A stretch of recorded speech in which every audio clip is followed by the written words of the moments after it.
Eu sei que já faz um tempo sobre esse assunto, eu tô um pouco atrasado. Tô comentando sobre assunto que já tá parcialmente resolvido, mas que agora sim, tem como eu analisar com calma a história dos envolvidos e nem ficar desesperado pra postar um vídeo sobre o assunto que tá em alta. Bom, acho que a maioria de vocês já sabe do que aconteceu desde o início, até porque eu já fiz um vídeo sobre o começo desse rolo todo há algum tempinho atrás. Naquela época só tinha um lado da história, que era do Cellbit, mas que agora a gente tem os dois lados da história.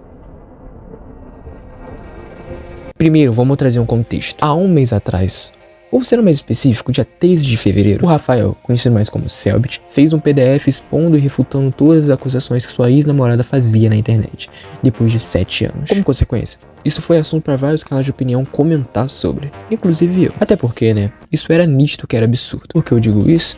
O simples fato da mina ficar fazendo várias acusações dele na internet e de sempre ficar calado. E só depois de 7 anos ele faz um PDF de 19 páginas explicando o caso e as acusações de ponta a ponta. Então sim, tinha toda uma expectativa de que tudo que foi dito no PDF era verdade. E que as acusações da ex-namorada eram totalmente distorcidas. E ainda mais, né, com o pronunciamento raso que ela tinha feito naquela época. Muitas pessoas queriam que eu me pronunciasse, então eu tô aqui. Eu queria começar dizendo que eu tô tão chocada quanto vocês. Eu não vou entrar em detalhes PDF caso a caso, porque eu sei o que é mentira, eu sei o que são meias verdades, e quem vai lidar com isso são os meus advogados. Quem vai lidar com isso são os meus advogados. Ai meu Deus, não dá nem alguns segundos de vídeo e ela já tô jogando isso no colo da justiça. Mas enfim, o porquê daquele pronunciamento virar motivo de piada naquela época? Simplesmente ela fazia um vídeo de 1 minuto só dizendo que tem meias verdades no PDF e blá blá blá, sendo que nem sequer menciona e nem prova essas meias verdades. O pronunciamento foi tão zoado que foi motivo de ser excluído do seu perfil do Twitter. Mas enfim, com todo esse acontecimento, quem tava ganhando era o Cellbit por ter feito o pronunciamento válido, chegando ao ponto de pessoas que achavam isso e aquilo do Cellbit era só ler o PDF que já veriam ele com outros olhos. Até porque naquele momento não tinha o outro lado da história, pra provar que tudo que foi dito ou algumas coisas que foram ditas não eram verdade, ou que tudo era mentira. Entretanto, o cara tava no topo, chegando ao ponto de processar mais de 220 contas no Twitter que acusavam ele de coisas cada vez mais absurdas. No que, do meu ponto de vista, o cara tá certo por fazer isso. Até porque ninguém é obrigado a ouvir acusações mentirosas que na maioria das vezes nem tem provas. É tudo baseado no confia. Porra, ainda mais por se tratar de contas do Twitter. Bem, agora sim a gente tem o outro lado da história. Mas uma observação. Eu não vou me aprofundar muito nesse vídeo que essa Sassá fez de 47 minutos no YouTube, eu não vou. Porque é papo de tribunal.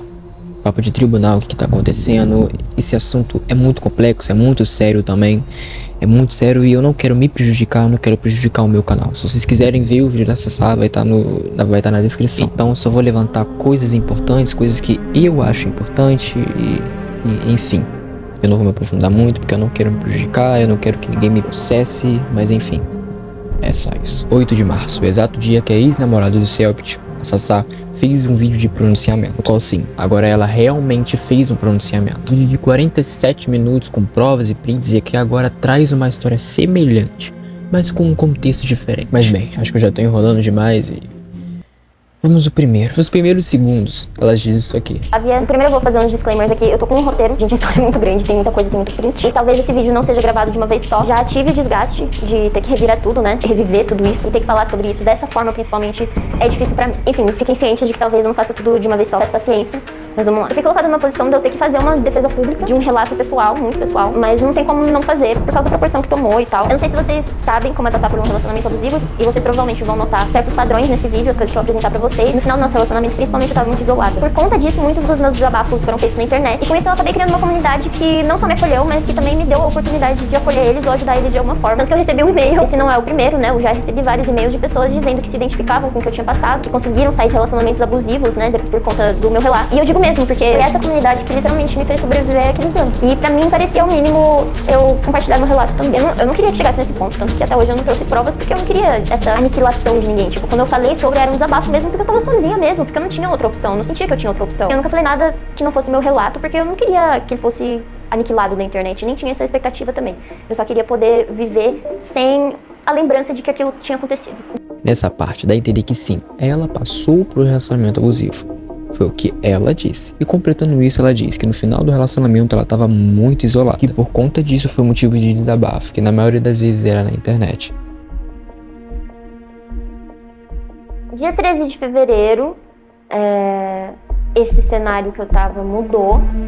Já virou circo na hora que ele postou aquele PDF, que tem muita distorção de fato, tem distorção da minha imagem, tem distorção de tudo que aconteceu e me transforma num monstro publicamente. É um post de incitação de ódio. E agora que entra mais a minha decepção, porque essas distorções têm basicamente zero provas. É o relato dele contra o meu, a palavra dele contra mim. A partir de 1 minuto e 53 segundos, ela já parte pro PDF, mencionando a questão de distorção de história, distorção de fatos, distorção de imagem, distorção de tudo que aconteceu e, consequentemente, transforma ela em um monstro publicamente. No que, na boa, eu entendo essa parte, até porque foi como eu disse. De um lado, a gente tem um cara que fez um pronunciamento com todas as provas e relatos que, em visão, traz um sentido. E do outro lado, até então, não tinha nada. Só um pronunciamento fuleiro. No que sim, consequentemente, trazia uma imagem ruim pra ela.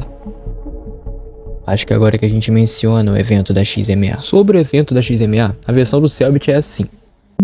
No início do relacionamento e as outras acusações, eu conheci minha ex-namorada em 2015, em um evento chamado XMA 2015. Eu tinha um painel para conversar com alguns seguidores e tirar algumas fotos depois. Nesses eventos, todos os convidados ficam separados em salas separadas onde pode conversar.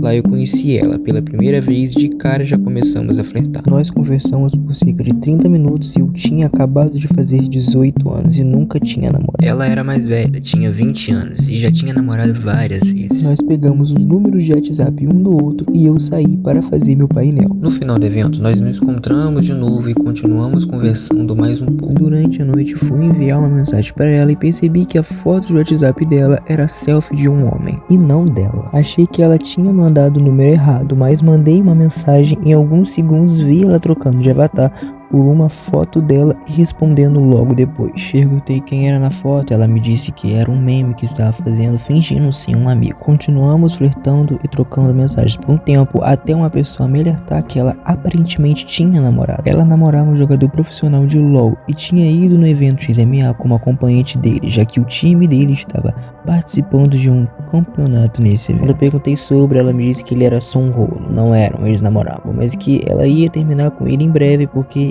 ela alegava que ele era escroto com ela. Ela dizia que estava esperando o momento certo para terminar com ele porque ele estava em um campeonato e ia afetar a carreira dele. Enquanto isso acontecia, ela me pedia para viajar até a cidade dela para a gente se encontrar. Foi então que, alguns dias depois, nós nos encontramos em Monte Alto, uma cidade pequena no interior onde ela morava, e ficamos juntos em uma pousada. E foi nessa pousada que ela traiu o namorado dela comigo, enquanto eu perdi a virgindade acreditando que já nem falava mais com ele. Como era a minha primeira vez, ela constantemente reclamava e fazia piadas por eu ser inexperiente. E na versão da Sassá é o seguinte. Dentro da XMA, eu acho que era a terceira vez que eu vi o Yang. A gente mal se falava, porque ele era um jogador que estava em destaque, ele estava sempre treinando. E eu trabalhava e estudava nessa época também. Apesar da gente ter se gostado, ou pelo menos eu gostei dele, a gente nunca avançou muito além nessa criação de vínculo. O nosso relacionamento, como ele também disse, já tinha meio que acabado. Por ambas as partes, só faltava a gente oficializar. Mas mesmo assim, eu não queria correr o risco de deixar ele mal ou atrapalhar o campeonato dele de qualquer forma. Eu conheci o Rafael e ali rolou sim um interesse entre a gente, mas em nenhum momento eu tive a intenção de dar um passo pro Rafael antes de terminar com o Yang. No próprio evento, o Rafael me chamou pra sair com ele. Quando ele me chamou pra sair, e eu falei não, um conhecido meu que tava na festa ouviu ele xingando e achando ruim o fato de eu ter saído com as minhas amigas e não ter saído com ele. O Rafael sabia que eu namorava, tanto que não era segredo pra ninguém aquilo ali. Logo o relato dele sobre conversas no WhatsApp de que ele não tinha consciência que eu namorava e eu enganei ele, não são verdades. É irônico até a distorção disso quando o próprio Rafael me pressionou a terminar, porque eu dizia que não ia ficar efetivamente com ele até eu terminar com ele. Depois da XMA, eu voltei pra casa e eu lembro que no ônibus mesmo, ele tava falando pra mim que ele tinha outro evento logo em seguida. Ele me convidou pra ir nesse evento junto com ele falou que ele ia pagar tudo. Eu já tava no ônibus voltando pra casa e também não iria de qualquer forma. E ele me visitou por insistência dele, antes de eu terminar com o Yang, porque era uma oportunidade da gente se ver antes dele voltar pro sul. Porém, eu não fiquei e nem transei com esse cara nessa visita dele, como ele relata, tanto que eu não deixei ele ficar na minha casa, ele ficou numa pousada. Por isso também a insistência e interesse do Rafael no meu término e em me ajudar a escrever a mensagem que eventualmente terminaria. Me dói admitir que eu era uma pessoa que tinha problema em impor limites e eu tinha medo de conflito, então tava enrolando mesmo pra mandar mensagem. Mas no fim, não bastou eu terminar mesmo já namorando. O Rafael tinha ciúmes de coisas que vieram antes dele e frequentemente usava isso contra mim, assim como ele fez no PDF. E eu entendo a irresponsabilidade emocional que eu tive com o Yang, tanto que a gente se trombou depois, eu já tava namorando outra pessoa. Eu fiquei muito envergonhada de ver ele. Ele veio falar comigo, perguntou por que eu tava daquele jeito, né, envergonhada. E eu falei que eu tinha sido babaca com ele. Ele falou que tava tudo bem, deu risada, me abraçou. Eu já tinha me desculpado com ele sobre essa situação. Apesar de precisar fazer essa explicação publicamente, eu fico bem chateada de ver o nome do Yang envolvido nessa bagunça. E eu sinto muito, de verdade, ele sempre foi muito de boa. Espero muito sucesso pra ele, torço muito pra que nada disso abale ou atrapalhe ele. Aí eu te pergunto, quem tá falando a verdade? Quem realmente tá contando a verdadeira história? Qual história faz mais sentido? Eu não sei. É a palavra dele contra dela e vice-versa. Não dá pra saber quem realmente tá falando a verdade. Ele fala que levou ela pra uma pousada e foi nessa pousada que ela traiu o namorado dela com o Selbit, enquanto ele perdia a virgindade. E na versão dela, ela diz que da gente se ver antes dele voltar pro sul. Porém, eu não fiquei e nem transei com esse cara nessa visita dele, como ele relata, tanto que eu não deixei ele ficar na minha casa, ele ficou numa pousada. E aí? Vocês entenderam agora que não tem como saber quem tá falando a verdade? O ponto que eu quero chegar é que não tem como saber quem tá falando realmente a verdade. Duas versões pra uma história só. Eu não vou me prolongar muito nesse assunto, até porque tá tomando um rumo tão grande, chegando ao ponto de processos, questões jurídicas e enfim. Eu vou deixando o vídeo por aqui porque o Cupcake está travando pra cacete. Eu já dei 3 socos na porra da porta. Cara, eu tô muito puto. O Cupcake tá travando pra cacete, eu não aguento mais. Então, isso tudo se baseia na minha opinião. Tenha uma bela noite e tchau. Quero só fazer um pronunciamento bem direto sobre o que aconteceu hoje no Twitter.